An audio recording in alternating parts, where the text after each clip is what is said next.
မြန်ချန်ကတီတာယူမွန်နောက်လိုက်ပြူစောထီအမျိုးသမီး3ဦးကို PDF ကဖမ်းဆီးကြောင်းသိရပါတယ်မန္တလေးတိုင်းမြန်ချန်မြို့နယ်မှာပြူစောထီခေါင်းဆောင်တီတာယူမွန်ရဲ့နောက်လိုက်ပြူစောထီအမျိုးသမီး3ဦးကိုဖမ်းဆီးရမိခဲ့ကြောင်းထနောင်းမြေစစ်ကြောင်းရဲ့တာဝန်ရှိသူကပြောပါတယ်ဒီဇင်ဘာလ29ရက်ကမြန်ချန်မြို့အနီးမှာထနောင်းမြေစစ်ကြောင်းနဲ့မြန်ချန်ခိုင်အမှတ်1တရင်တို့ပူးပေါင်းပြီးကင်းပုံးဝတ်စောင့်တိုင်းနေစဉ်မြို့ရင်းကထွက်လာတဲ့ပြူစောတီကောင်းဆောင်တီတာယူမုံရဲ့နောက်လိုက်ပြူစောတီအမျိုးသမီး3ဦးကိုဖမ်းဆီးနိုင်ခဲ့တာဖြစ်ကြောင်းထနောင်းမြေစစ်ကြောင်းရဲ့တာဝန်ရှိသူကပြောပါတယ်။လက်နက်တော့မပါဘူး။သူတို့ကိုတော့စစ်ဆေးနေတော့မှရှိသေးတယ်လို့အထက်ပါတာဝန်ရှိသူကပြောပါတယ်။၎င်းတို့3ဦးကိုဖမ်းဆီးစဉ်ဒဏ်ရာအချို့ရရှိသွားတဲ့အတွက်ထိတ်တုံးခတ်ကစေကူတမှုပေးနေတယ်လို့ထနောင်းမြေစစ်ကြောင်းရဲ့တာဝန်ရှိသူကပြောပါတယ်။တီတာယူမုံဟာမြင့်ကြံနယ်မှာစေအုပ်စုအလိုကျတောင်းကြနေတဲ့ပြူစောတီကောင်းဆောင်တူဖြစ်ပြီးပြီးခဲ့တဲ့နိုဝင်ဘာ29ရက်ကလည်းညောင်ဦးမြင့်ချန်လမ်းပိုင်းမှာတီတာယူမွန်ရဲ့အဖွဲ့သားတွေလိုက်ပါလာတဲ့ကားကိုတိုက်ခိုက်ခံရပြီးအမျိုးသမီး4ဦးအပါအဝင်9ဦးသေဆုံးကလက်နက်3လက်နဲ့ခရမ်းတွေတော်လှန်ရေးတပ်ဖွဲ့တွေကတင်းစီရရှိခဲ့ပါသေးတယ်။တန်တောင်ကြီးမြို့နယ်ရှိစစ်တပ်ကြီးတိုက်ခိုက်ရေးတင်နန်းကျောင်းကိုတရားခုံမရှော့တိုက်တုံး6လုံးဖြင့်ပစ်ခတ်တိုက်ခိုက်ကြောင်းသိရှိရပါတယ်။ကရင်ပြည်နယ်တန်တောင်ကြီးမြို့နယ်ရှိအကြမ်းဖက်စစ်တပ်ကြီးတိုက်ခိုက်ရေးတင်နန်းကျောင်းကိုတရားခုံမရှော့တိုက်တုံး6လုံးဖြင့်ပစ်ခတ်တိုက်ခိုက်ခဲ့ကြောင်း Brave Warriors for Myanmar BWM တာဝန်ရှိသူတို့ကပြောပါတယ်။ဒီဇင်ဘာလ28ရက်နေ့မွန်လွယ်7:40မိနစ်ခန့်တွင်တန်တောင်ကြီးမြို့နယ်ရှိအကြမ်းဖက်စစ်တပ်ကြီးတိုက်ခိုက်ရေးကျောင်းဘရင်နောင်ကို Brave Warriors for Myanmar BWM အဖွဲ့ဦးဆောင်မှုဖြင့် Anti-Coup People's Liberation Force ACPLF Mountain Knife Civilian Defense Force MKCDF တန်တောင်မြောက်ပိုင်းအထူးဒေသဖိုက်တာစားခဲ့အဖွဲ့နဲ့ KNLA တပ်မဟာနဲ့တရင်9တို့ပူးပေါင်း၍တရားခုံမရှော့တိုက်တုံး6လုံးဖြင့်တစ်ခတ်တိုက်ခဲ့ကြောင်းသိရှိရပါတယ်။ထို့သောတိုက်ခိုက်မှုသည်မြန်မာပြည်အနေနဲ့ရဲမှအာဏာသိမ်းစစ်အုပ်စု၏အဓိကတောက်တိုင်များဖြစ်သောစစ်တပ်တပ်စုမှုတပ်ခွဲမှုနဲ့တရင်မှုတင်နန်းများကိုအဓိကပေးသည့်တိုက်ခိုက်ရေးတင်နန်းကြောင်းကိုအထိနာစေရန်တိုက်ခိုက်ခြင်းဖြစ်ကြောင်းယခုအချိန်သည်တရင်မှုတင်နန်းပေးနေသောအချိန်ကာလဖြစ်သောကြောင့်စစ်တပ်အရာရှိများကိုရည်ရွယ်၍တိုက်ခိုက်ခြင်းဖြစ်ကြောင်းသိရှိရပါတယ်။ BWM နဲ့မဟာမိတ်တို့၏ KNLA တပ်မဟာနဲ့တရင်9နဲ့ပူးပေါင်းဖော်ဆောင်သောယနေ့မရှင်သည်စစ်ရှုံးကောင်စီ၏ဩဇာကိုခံ၍ပြည်သူလူထုကိုဤမျိုးစုံဖြင့်နှိပ်စက်တပ်ဖြတ်နေသောစစ်အရာရှိများကိုပြည်သူကိုယ်စားတံပြန်တိုက်ခိုက်ခြင်းဖြစ်ကြောင်းထို့ပြင်အနည်းအနာရှိအပြစ်မဲ့ပြည်သူတို့ကိုအချိန်မရွေးရန်သားပစ်ခတ်နေသောအရေးကြီးပြစ်မှတ်ဖြစ်သည့်ဘေးနောက်ရှိလက်နက်ကြီးအထိုင်နေရာကိုလည်းရှော့တိုက်တုံးများဖြင့်ထည့်သွင်းပစ်ခတ်တိုက်ခိုက်ခဲ့ကြောင်းသိရှိရပါတယ်။အနီးကရွာတွေကိုလည်းလက်နက်ကြီးတွေနဲ့တနေ့လုံးတညလုံးအကြောင်းမဲ့ပစ်ခတ်နေတဲ့ဘေးနောက်တင်သားရဲ့လက်နက်ကြီးအထိုင်ကိုလည်းထည့်ပစ်ထားတယ်။ညာပြည်အနေနဲ့ရဲမှအာဏာသိမ်းစစ်အုပ်စု၏အဓိကတောက်တိုင်များဖြစ်သောစစ်ခွေးတပ်စုမှုတပ်ခွဲမှုနဲ့တရင်မှုတင်သားများကိုအဓိကပေးနေသည့်တိုက်ခိုက်ရေးတင်သားကြောင်းကိုအထိနာစေရန်တိုက်ခိုက်ခြင်းဖြစ်သည်ယခုအချိန်တွင်တရင်မှုတင်သားကိုပေးနေသောအချိန်ကာလဖြစ်သောကြောင့်စစ်ခွေးအရာရှိများကိုရည်၍တိုက်ခိုက်ခြင်းဖြစ်ပါတယ်ဟု Brave Forest for Myanmar BWM တာဝန်ရှိသူတို့ကပြောပါတယ်အလားတူဒီဇင်ဘာလ28ရက်နေ့တွင်လည်း Brave Forest for Myanmar BWM အဖွဲ့ကမာလီနန်တွင်ရှိအာဏာသိမ်းစစ်တပ်၏အလဲပိုင်းတိုင်းစစ်ဌာနချုပ်အတွင်းသို့တရားခုံမရှော့တိုက်တုံး9လုံးကိုပစ်ခတ်ရာ4လုံးကိုအောင်မြင်စွာပစ်ခတ်တိုက်ခိုက်နိုင်ခဲ့ပြီးစစ်သား2ဦးထပ်မံသေဆုံးခဲ့ကြောင်း BWM နဲ့မဟာမိတ်အဖွဲ့ဝင်များသည်ပြည်သူများတော်လှန်ရေးအင်အားစုအားလုံးနဲ့အတူတော်လှန်ရေးအောင်ပွဲရသည့်အထိဆက်လက်တိုက်ပွဲဝင်သွားမည်ဖြစ်ကြောင်းအသိပေးပြောဆိုထားပါတယ်။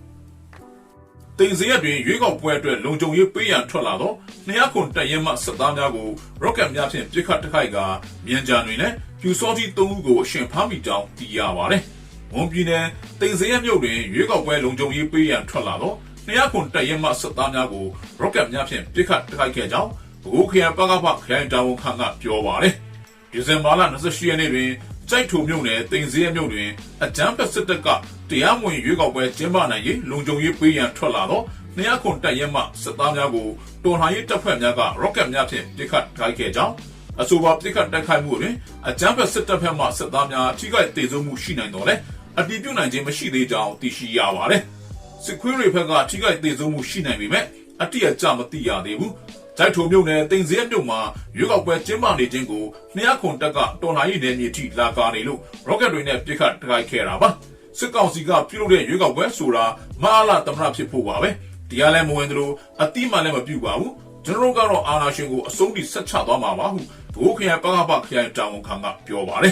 ။ထိုတိုက်ခိုက်မှုကိုဘိုးခရိုင်ပကဖလက်နက်ကြီးတပ်ဖွဲ့ ဝေါမြို့နယ်ပကဖနဲ့ကဝမြို့နယ်ပကဖလက်နက်ကြီးတပ်ဖွဲ့တို့ကပူးပေါင်းလှုပ်ဆောင်ခဲ့ခြင်းဖြစ်ပြီးတော်လှန်ရေးရဲဘော်များအထိခိုက်မရှိပြန်လည်ဆုတ်ခွာနိုင်ခဲ့ကြောင်းသိရှိရပါတယ်။ထို့ပြင်မန္တလေးတိုင်းမြင်းချမြို့ပေါ်မှာထွက်လာသောတီရာယူမုံဖွဲမှပြူစောတိအမျိုးသမီး3ဦးကိုအရှင်ဖမ်းမိခဲ့ကြောင်းထနောင်းမြေစစ်ကြောင်းမှစစ်ကြောင်းတာဝန်ခံကပြောပါတယ်။ဒီဇင်ဘာလ29ရက်နေ့တွင်မြင်းချမြို့ထနောင်းမြေစစ်ကြောင်းနဲ့မြင်းကြံခရိုင်အမှတ်1တရင်မှရဲဘော်များပူးပေါင်း၍ကင်းပုံဝက်ဆောင်ဆိုင်နေစဉ်ပြူစောတိကောင်းဆောင်တီရာယူမုံဖွဲမှအမျိုးသမီးပြူစောတိ3ဦးကိုတော်လှန်ရေးတပ်ဖွဲ့များကအရှင်ဖမ်းဆီးရမိခဲ့ခြင်းဖြစ်ကြောင်းလက်ရှိချိန်တွင်၎င်းတို့ကိုစစ်တုံးပန်းဥပဒေနဲ့အညီဖမ်းဆီးထိန်းသိမ်းထားပြီးစစ်ဆေးမေးမြန်းမှုများလုပ်ဆောင်နေကြောင်းသိရှိရပါတယ်။အခုလောလောဆယ်တော့စစ်ဆေးမေးမြန်းနေပါတယ်။လက်နက်မပါဘူးထွက်ပြေးတော့မိုင်းထိထားတယ်။၃ယောက်စလုံးမိုင်းထိထားတယ်။ခုတော့ဆေးကူပေးနေတယ်။ခြေထောက်တွေမိုင်းထိထားလို့မြင်းကြံမျိုးအနောက်ဘက်ချမ်းပါပါဟုဒရောင်းမြေစစ်ကြောင်းမှစစ်ကြောင်းအာယိုရဲဘော်ကပြောပါတယ်။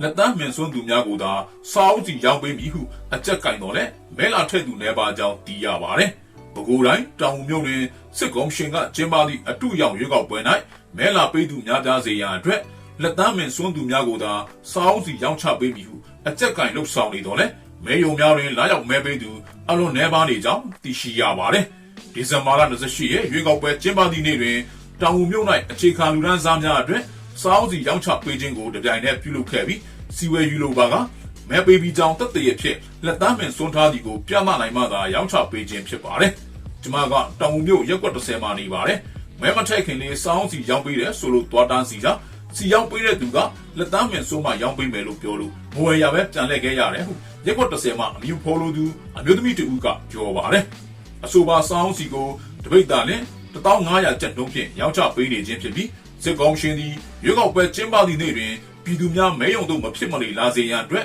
စာဝန်နေရေးခက်ခဲကိုအသုံးချ၍ရည်ရွယ်ချက်ရှိလှုပ်ဆောင်နေခြင်းဖြစ်ကြောင်းမြို့ခံများကပြောပါတယ်။မဲပေးစေရန်ရည်ရွယ်၍ထိုးထိုးလှုပ်ဆောင်ခဲ့တော်လဲတောင်ဦးမြို့နယ်တွင်ရှိမဲယုံအများပြားတွင်မဲလာပေးသူအလွန်နှဲပါနေပြီးမဲယုံဆောင်များနဲ့မဲယုံဖွဲ့ဝင်များမှာလူမလာသဖြင့်အိမ်ငိုက်နေရသည့်အထိ6ကနေကြောင်းဒေသခံများထံမှသိရှိရပါတယ်။စစ်ကောင်ရှင်သည်ရွေးကောက်ပွဲတွင်မဲပေးသူများပြားကြောင်းပြသနိုင်ရန်အတွက်စောင်းစီကဲ့သို့အခြေခံစားသောက်ကုန်များကိုမဲပေးသူများကိုသာဦးစားပေးရောင်းချပေးခြင်းအကြက်ကင်ခြင်းများဖြင့်ညီမျိုးစုံအသုံးပြု၍ဆွဲဆောင်ခဲ့ခြင်းဖြစ်ကြောင်းသိရှိရပါတယ်။ဗိုလ်ပြင်းမြုံနယ်လေညာရွာတရကြီးအနီးရှိစစ်တပ်မဲယုံကိုဒရုန်းဖြင့်ပုံကျဲတိုက်ခိုက်မှုကြောင့်အရာရှိ2ဦးပါဝင်စစ်သား5ဦးသေဆုံးကြောင်းသိရပါတယ်။တင်တိုင်းတိုင်းဗိုလ်ပြင်းမြုံနယ်ပြည်ကြီးမန်နိုင်မြို့လေညာရွာတရကြီးအရက်ရှိအကြမ်းဖက်စစ်တပ်မဲယုံကိုဒရုန်းဖြင့်တိုက်ခိုက်ရာအရာရှိ2ဦးပါဝင်စစ်သား5ဦးသေဆုံးခဲ့ကြောင်း Dragon Squad TNI မှတာဝန်ရှိသူ2ဦးကပြောပါတယ်။ဒီဇင်ဘာလ26ရက်နေ့နာနက်8နာရီခန့်တွင်ပြည်ကြီးမန်နိုင်မြို့လေညာရွာတရကြီးအနီးရှိအရက်ခေါ်ညှက်တိုက်အိမ်တွင်အကြမ်းဖက်စစ်တပ်က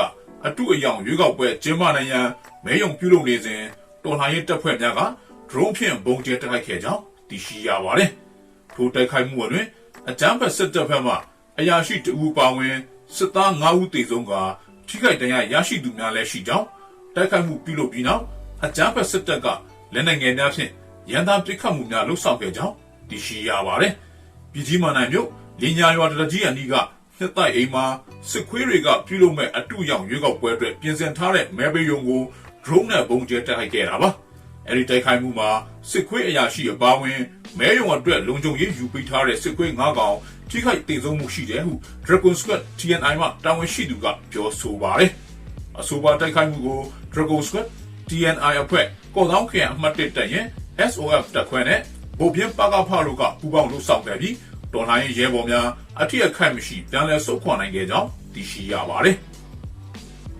ဘူးတလင်မြို့ပေါ်ရှိစစ်တပ်ထိုင်စခန်း၄နေရာကိုဝင်ရောက်တိုက်ခိုက်မှုကြောင့်စစ်သားများထိခိုက်သေဆုံးမှုရှိပြီးစစ်တုံးပန်းများနဲ့လက်နက်ခဲယမ်းများတင်စီရရှိကြောင်းသိရှိရပါတယ်။စကိုင်းတိုင်းဘူးတလင်မြို့ရှိအကြမ်းဖက်စစ်တပ်ထိုင်စခန်း၄နေရာကိုဝင်ရောက်တိုက်ခိုက်မှုကြောင့်စစ်သားများထိခိုက်သေဆုံးမှုရှိပြီးစစ်တုံးပန်းများနဲ့လက်နက်ခဲယမ်းများတင်စီရရှိထားကြောင်း Rocket Fighter အဖွဲ့မှတာဝန်ရှိသူကပြောပါတယ်။ဒီဇင်ဘာလ28ရက်နေ့နနက်9နာရီခန့်တွင်ဘူးတလင်မြို့ရှိမိုးကိုပိုင်အထက်တန်းကျောင်းထွေအုပ်ရုံးရဲစခန်းနဲ့ဆန်တင်ကျောင်းတို့တွင်တပ်ဆွဲထားသောအကြမ်းဖက်စစ်တပ်ကိုတော်လှန်ရေးတပ်ဖွဲ့များကဝင်ရောက်တိုက်ခိုက်ခဲ့ကြောင်းထိုတိုက်ခိုက်မှုအတွင်အကြမ်းဖက်စစ်တပ်ဘက်မှထိခိုက်ဒေဆုံးမှုရှိတော်လဲအရေးအတွက်ကိုအတည်ပြုနိုင်ခြင်းမရှိသေးကြောင်းသိရှိရပါတယ်။ထို့ပြင် တိုက်ပွဲတွင်စစ်တုံးပန်းများနဲ့လက်နက်ခဲယမ်းများလည်းတင်းစီရရှိထားပြီးအကြမ်းဖက်စစ်တပ်ကလေကြောင်းဖြင့်အပြင်းထန်ပုံကျဲခုခံတိုက်ခဲ့ကြောင်း